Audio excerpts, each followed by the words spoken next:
A closer look at the top political headlines this week, and joining us are Deputy Political Director Averi Harper and ABC White House correspondent MaryAlice Parks. Good morning to both of you. Good morning. Averi, let's start with you and with Nikki Haley. She did not win New Hampshire like some people thought she should. She came in third in Iowa, but she's still staying in the race. How much pressure is on her to perform in these upcoming contests? Right. She has been adamant that she's going to stay in this race, but it's not going to be easy for her after that loss in New Hampshire, a place where the electorate has been very favorable to her. It really raises a question of whether she has a viable path to the nomination. And so when we look at what she needs to do, she needs to maintain the confidence of her supporters, of donors. We've seen donors pump the brakes on her as she lost New Hampshire. And so she's going to be raising money. She's going to have 17 fundraisers in states across the country. And so she's trying to keep her campaign flush with cash. At the same time, she's facing a lot of calls, growing number of calls from Republicans to drop out of the race so that the party can unite around former President Donald Trump. Now the focus is shifting to South Carolina. And when we look at polling there, according to 538, she is trailing more than 30 points behind former President Trump. And again, that's her home state, South Carolina. MaryAlice, you've been out on the campaign trail in New Hampshire and South Carolina. What do you think? I think there's more people in San Antonio, Texas than the entire state of New Hampshire. I don't think it's crazy to let more than 2 states vote. I mean, that's the argument that she's making. And I do think she exposed some real weaknesses in a potential Trump candidacy. I mean, these numbers. She won 72% of people in New Hampshire who describe themselves as moderates, 65% of people who are independents.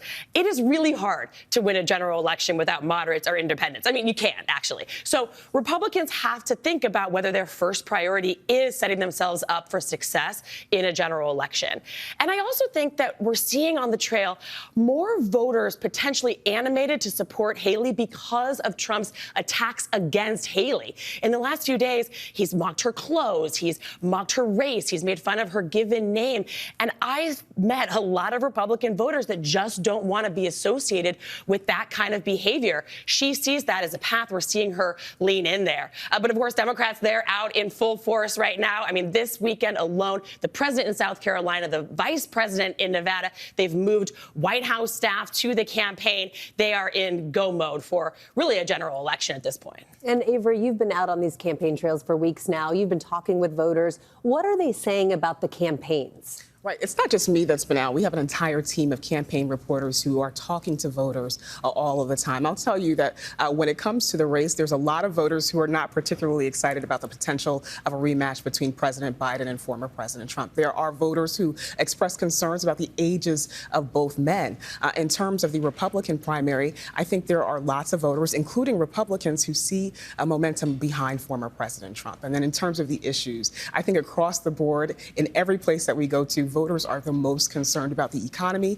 Conservative voters often raise issues around the border when they speak to our reporters. And then a lot of independents and Democratic voters are pointing to issues around abortion access. MaryAlice, let's shift gears here on this last one, because we know negotiations are happening on Capitol Hill between the White House about border security, funding for aid in Israel and Ukraine.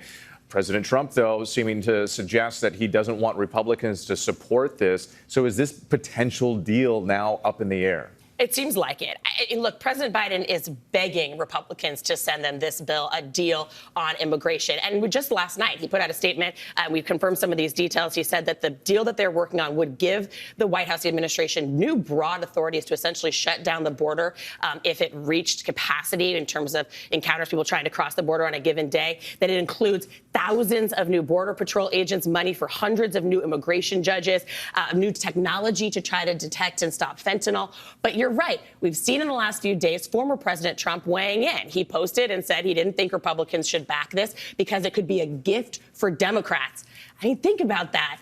That Republicans right now are going along with him. Republicans that were elected to govern right now are basically saying they're going to walk away from this deal because instead of actually doing something on the border right now, it might be better to run politically on the border.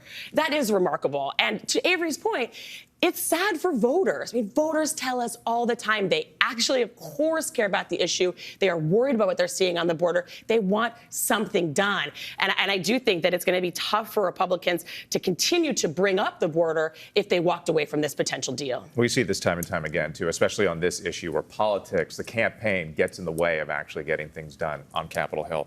MaryAlice, thank you so much. Averi, as always, we appreciate it.